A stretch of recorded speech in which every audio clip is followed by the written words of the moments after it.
For coming اور thanks بدر آپ کا علی صاحب اور ہمارا تھینک یو.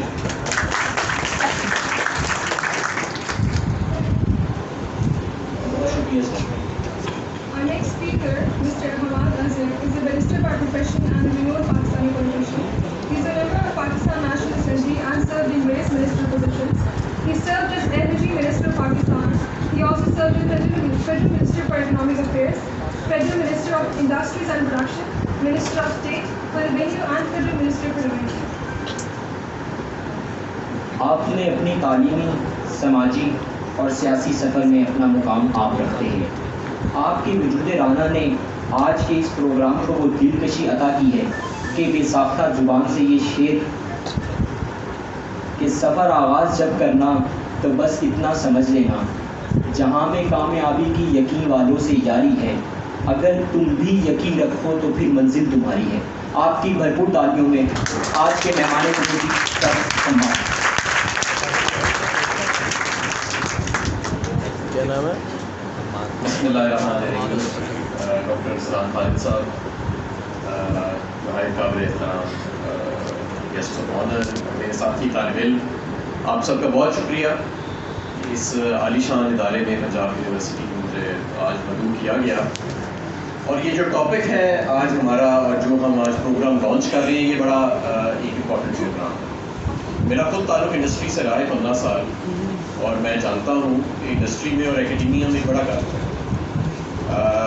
یہاں پہ جو ہماری یونیورسٹیز پروڈیوس کر رہی ہیں اور جو انڈسٹری کی ریکوائرمنٹ ہے، جو سروسز انڈسٹری کی ریکوائرمنٹ ہے، اس کے اندر ایک بڑا وائڈ گیپ ہے. اور اس کی وجہ یہ ہے کہ ہمارا انڈسٹری کے ساتھ کوئی اپرینٹسشپ پروگرام جیسے جرمنی اس کے فور فرنٹ پہ ہے، ایک تو وہ موجود نہیں ہے.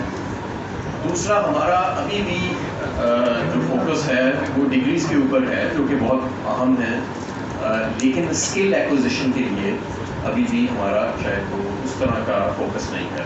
اور میرے سے پہلے بالکل ٹھیک کہا گیا کہ ڈگریز جو ہے وہ تو انسان کو یہ سکھاتی ہیں کہ جس بھی سبجیکٹ میں آپ نے ڈگری لی ہے اس کے بارے میں آپ کتنا ایک واسٹ سبجیکٹ ہے. And they teach you how to learn, how to structure your thoughts, کہ آپ نے اپنی ذہن کو اسٹرکچر کیسے کرنا ہے، آپ نے اپنی سوچ کو اسٹرکچر کیسے کرنا ہے، اور کیسے اسکل کو آپ نے ایکوائر کرنا ہے. تو وہ ڈگری ایکچولی ایک اسٹیپنگ اسٹون ہوتی ہے اسکل کی ایکوزیشن کے لیے، وہ ان اٹ سیلف ایک اسکل نہیں ہوتی. تو یہ ایک بڑا بنیادی فرق ہے جس کو میں سمجھتا ہوں کہ ہمیں سمجھنے کی بھی ضرورت ہے اور اپلائی کرنے کی بھی. اور مجھے پورا یقین ہے کہ یہ تعلیم اور ہنر ساتھ ساتھ کیا جو ہم یہ آج پروگرام لانچ کر رہے ہیں، یہ اس گیپ کو اپنے حد تک فل کرنے کے اندر ایک بڑا کلیدی کردار ادا کرے گا. میں آپ کو یہ بھی بتاتا چلوں کہ ایک ڈیولپمنٹ اکنامکس میں تھیوری پڑھائی جاتی ہے کیچ اپ ہائپوتھیسس. وہ ہائپوتھیسس یہ کہتا ہے کہ اگر کوئی ملک اپنی تخلیق کے بعد اپنی معیشت کی سمت درست کر لیتا ہے، تو اب ہمیں جو اکنامک ہسٹری سے سبق ملتا ہے وہ تو یہی ہے کہ وہ پہلے ایگریکلچر اور پھر ایگریکلچر کے بعد پرائمری انڈسٹریز، پرائمری کے بعد سیکنڈری، اور پھر سروس انڈسٹری کے اندر سوفسٹیکیشن اور کمپلیکسٹی حاصل کرتا ہے اور ایک ترقی یافتہ ملک کہلانے کی اہلیت رکھتا ہے. لیکن اس سفر کو تو کئی ملکوں نے 100 سال لے لیے، اور آج کا دور تو بڑا تیز دور ہے. تو کیا پاکستان کے پاس 100 سال ہیں؟ تو یہاں پہ ایک کیچ اپ ہائپوتھیسس آتی ہے کہ اگر آپ معیشت کی سمت کو اپنی درست کرتے ہیں، اپنی پرائیورٹیز کو بطور ریاست ٹھیک کرتے ہیں، جو کہ آج ہماری ویسے ابھی ہم اس اسٹیج پہ بھی نہیں پہنچے اس موجودہ حکومت میں، لیکن اگر آپ کر لیتے ہیں اور اس کے بعد آپ جدید ٹیکنالوجی اپنی انڈسٹری میں اور اپنے سروس سیکٹر کے اندر لے کے آتے ہیں، جس کے اندر آئی ٹی ایک بہت ہے، تو آپ وہی پیداوار اور اس سے بھی زیادہ گروتھ ریٹس حاصل کر سکتے ہیں جو ایڈوانس ممالک کے پاس موجود ہے. اور اس کی ایک بہت بڑی مثال ہمیں چین کے اندر نظر آتی ہے کہ چین نے بڑے کم عرصے میں بہت زیادہ ترقی کا جو سفر طے کیا، اس کے اندر اس ٹیکنالوجی کا ہاتھ تھا جس کو ہم کیچ اپ ہائپوتھیسس کے ذریعے انہوں نے بڑے rapid rates of growth achieve کیے، اور 20 سے 30 سال کے عرصے کے اندر وہ ایک ڈیولپڈ ملک اور ہائی انکم کیٹیگری میں آپ شامل ہوتے چلے جا رہے ہیں. تو میں سمجھتا ہوں کہ یہ پروگرام اور آئی ٹی انڈسٹری خاص طور پہ اس لیے بھی اہمیت کی حامل ہے کہ اس کے اندر وہ پیداوار کو سڈنلی بڑھانے کا ایک بہت بڑا پوٹینشیل ہے. اور میں آپ کو بتاؤں کہ اس وقت آئی ٹی کی ڈپلائمنٹ کے لیے ہماری اتنا پوٹینشیل ہے، نہ صرف کہ ہماری پرائیویٹ سیکٹر میں بلکہ ہماری گورنمنٹ کے اندر. ہماری انڈاکیومنٹڈ اکانومی جو ہے وہ ڈاکیومنٹ ہو سکتی ہے اس آئی ٹی سیکٹر کے ذریعے. ہمارے پاس ابھی تک کوئی ایویڈنس بیسڈ پالیسی میکنگ نہیں ہو رہی، ڈیٹا انالیسس نہیں ہو رہا. وہ آئی ٹی سروسز جو ہیں، اور اس کے اندر ایک بہت بڑا ہاتھ ایچ آر کا ہے کہ ہمارے پاس ایچ آر نہیں ہے. وہ ایچ آر نہیں ہے جو ہمارے پاس ہونا چاہیے ان ساری ٹولز کو ڈپلوائے کرنے کے لیے.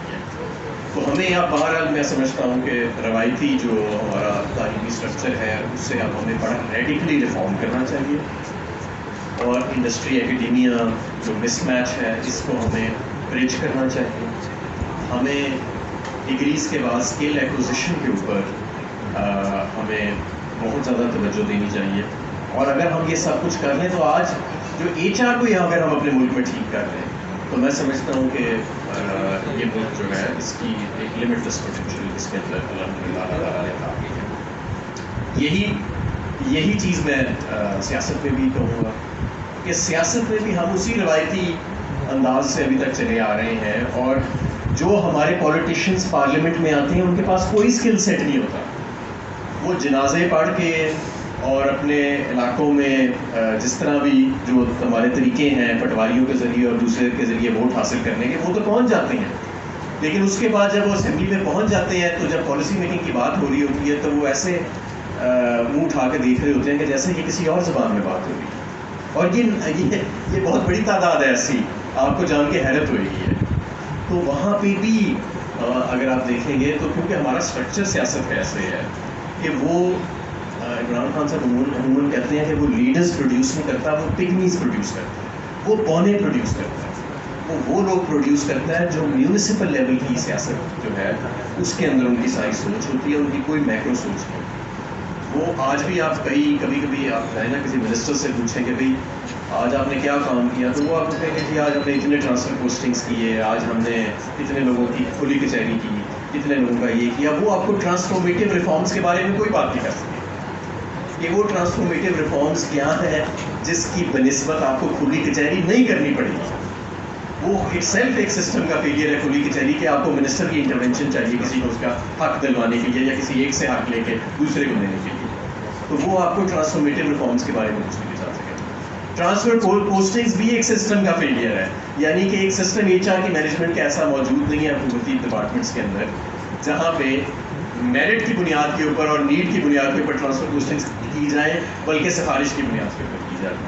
تو وہ بھی ایک سسٹم کا فیلئر ہے، اور وہ اس کو اپنا ورک پرفارمنس یعنی کے پی آئی کی پرفارمنس انڈیکیٹر جو ہے سیاست کے اندر سمجھتے ہیں کہ ہمارا کے پی آئی ٹرانسفر پوسٹنگز اور کھلی کچہری ہے. حالانکہ یہ سسٹم کی فیلئر کو ریفلیکٹ کرتا ہے. ان دونوں چیزوں سے جان کیسے چھڑانی ہے اور وہ کون سے ریفارمز ہیں جن کو لے کے آنا ہے جن سے جان چھوٹے گی، اس کے بارے میں ان کو رپلے کرنا ہے. اور یہی وہ ہمارا سیاسی نظام ہے جو پگمیز، جو پونے پروڈیوس کر رہا ہے، جو لیڈر پروڈیوس کر رہا ہے، جس کی سوچ ہوتی ہے اپنے ملک کا وقار بلند کرنے. اور میں یہاں پہ نام بھی لوں گا، ہمارا مستقبل بلاول اور مریم نہیں ہے، یہ بلو ایوریج انڈیویجولز ہیں. میں آپ کو بتاتا ہوں کیوں بلو ایوریج ہے. میں خواہش ہی کرتا ہوں کہ میں یہ کہوں کہ جی یہ میڈیوکر انڈیویجولز ہیں. یہ میڈیوکر بھی نہیں ہے، یہ بلو ایوریج اس لیے ہے کیونکہ انہوں نے ایک تو زندگی میں کبھی کام بھی نہیں کیا، ایک دن بھی کام نہیں کیا، لہٰذا ان کے پاس یہ اسکل ایکوزیشن بھی نہیں ہے، ہنر ان کے پاس کوئی نہیں ہے. اپنی جماعتوں کے اندر بھی انہوں نے کام نہیں کیا. ایک سینس آف انٹائٹلمنٹ ہے، ایک پرچی لے کے آ گیا اور ایک وہ اپنے والد کا پیغام لے کے آ گیا، تو وہ دونوں اپنے پارٹیوں کے اوپر حاوی ہو گئے. ایک وقت ایسا تھا اسی سیاست کی وجہ سے اور ایسی روایتی سیاست کی وجہ سے کہ ہمارے ملک کی یوتھ دور ہو چکی تھی پاکستان کی سیاست سے.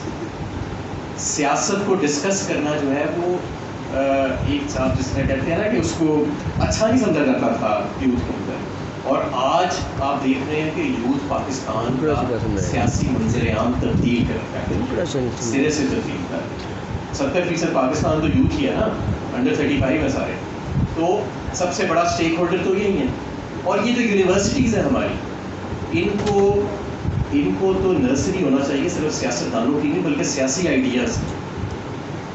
مجھے یاد ہے کہ 9/11 کے بعد میں بھی اسٹوڈنٹ یونین میں تھا لنڈن میں، تو جو یہ ملین مارچز کا آغاز ہوا تھا وہ اسٹوڈنٹ یونینز نے کیا اور وہاں سے یہ پوری ایک تحریک چلی تھی اور آج لیبر پارٹی کو اس نے ختم کر کے رکھ دیا. تو میرے دوستوں ساتھیوں اور میرے ساتھی طالب علم، انڈسٹری ایکیڈیمیا کے اندر ہمیں یہ جو گیپ ہے اس کو ہمیں برج کرنا پڑے گا. ڈگریز کو اسکل ایکوزیشن کے لیے ایز اے اسٹیپنگ اسٹون تصور کرنا پڑے گا, ایز این اینڈ نہیں صرف تصور کرنا پڑے گا. ہمیں سیاست کے اندر جو ٹریڈیشنل مولڈ ہے اس کو توڑ کے اور ٹریڈیشنل پولیٹیشن سے نکال کے اس کو نئے ینگ جو آپ جیسے طالب علم ہیں ان کو سیاست میں شامل کر کے ٹرانسفارمیٹیو ریفارمس کی طرف لے کے جانا پڑے گا. اور پھر آپ دیکھیں کہ یہ ملک انشاءاللہ تعالیٰ کیسے ترقی کرتا ہے اور یہ ملک ان اسٹیشنس پہ پہنچے گا, وہ اہداف حاصل کرے گا جس کے لیے واقعی ہمیں تخلیق کیا گیا ہے.